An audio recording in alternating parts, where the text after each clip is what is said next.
"This can't be real," Molly whispered, her fingers tracing the gold leaf letters on the ancient book's cover. She had found it tucked away in a dusty chest, a forgotten relic from long ago. The title read, "The Lost Vault of Whispering Peaks." As Molly opened the brittle pages, the story of Princess Aurelia unfolded, a tale of a brave princess determined to find her kingdom's greatest secret. The book described a magnificent castle, soaring towers, and a legendary treasure hidden for centuries. A strange magical feeling settled over Molly as she read. The words seemed to lift from the page, swirling around her like sparkling dust.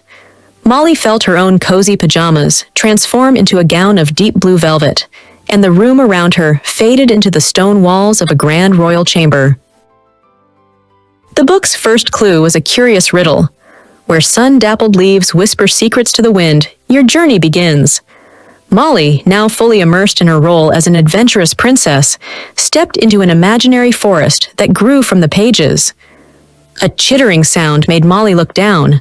A small squirrel with a fluffy tail and bright eyes sat on a mossy branch. "A princess on a quest?" the squirrel squeaked.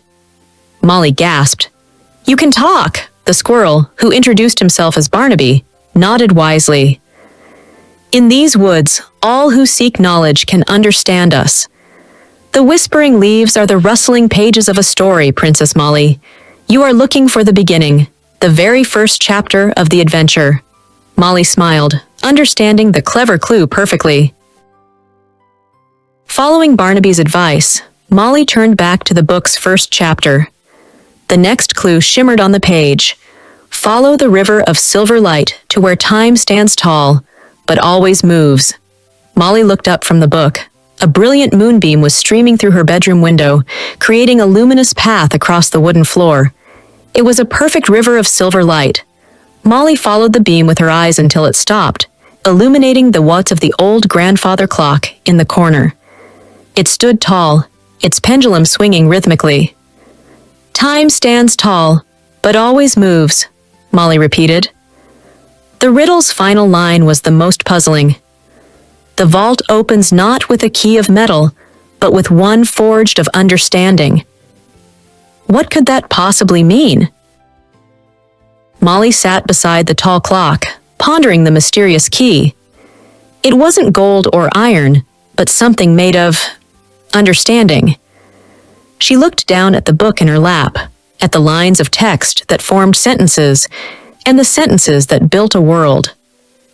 "Reading," Molly whispered in sudden realization. "The key is reading." It was the power to unlock the meaning hidden within the words. Feeling a surge of excitement, Molly examined the book's intricate cover again. There, woven into the gold leaf filigree, was the final clue, a verse she hadn't noticed before. It spoke of finding the kingdom's heart, not in the throne room, but in the place where all its stories are kept safe. Princess Molly knew exactly where she had to go. In her imagination, Princess Molly pushed open a grand hidden door, but there was no glittering gold, no piles of sparkling jewels. Instead, Molly found the most breathtaking room she had ever seen. It was a magnificent circular library, with shelves stretching high up to a domed ceiling painted with stars.